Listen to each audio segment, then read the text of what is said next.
Paul has died to the law, but what about you? The Apostle Peter wrote that some things Paul has written are hard to understand, and Peter cautioned us that the untaught and unstable distort. We will now tackle a difficult passage in Galatians about Paul's dying to the law, so we can avoid the temptation to distort Paul's message, just like Peter cautioned. So let's take a look at our passage. Through the law, I died to the law so that I might live to God. I have been crucified with Christ, and it is no longer I who live, but Christ lives in me, and the life which I now live in the flesh, I live by faith in the Son of God who loved me and gave himself up for me. I do not nullify the grace of God, for if righteousness comes through the law, then Christ died needlessly. This whole passage is about righteousness. Righteousness is to be right in the eyes of God. How does dying to the law allow us to be righteous?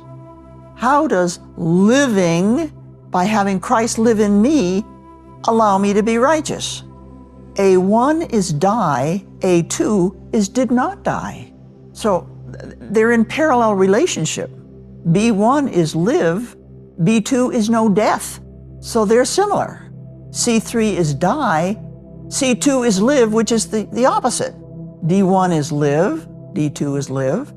The chiastic center is what the whole thing is pointing to, and it's talking about true life. Now, I'm going to take them a little bit at a time to make them come alive here for you. The A lines.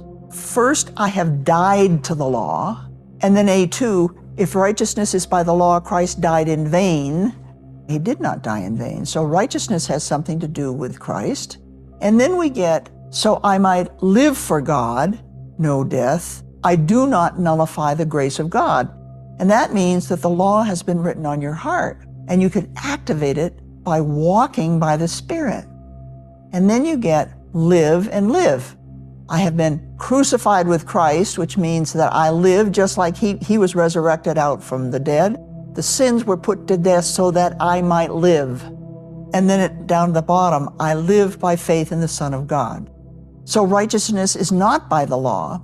And yet we have now here, true life is when Christ lives in me.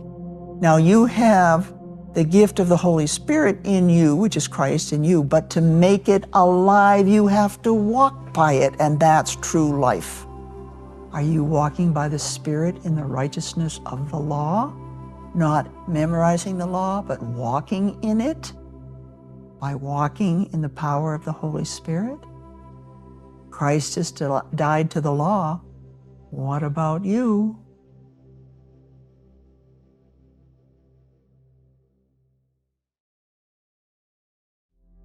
I trust this series on uncovering mysteries in the New Testament has convinced you there is a much greater depth to the gospel of Christ than is currently being taught.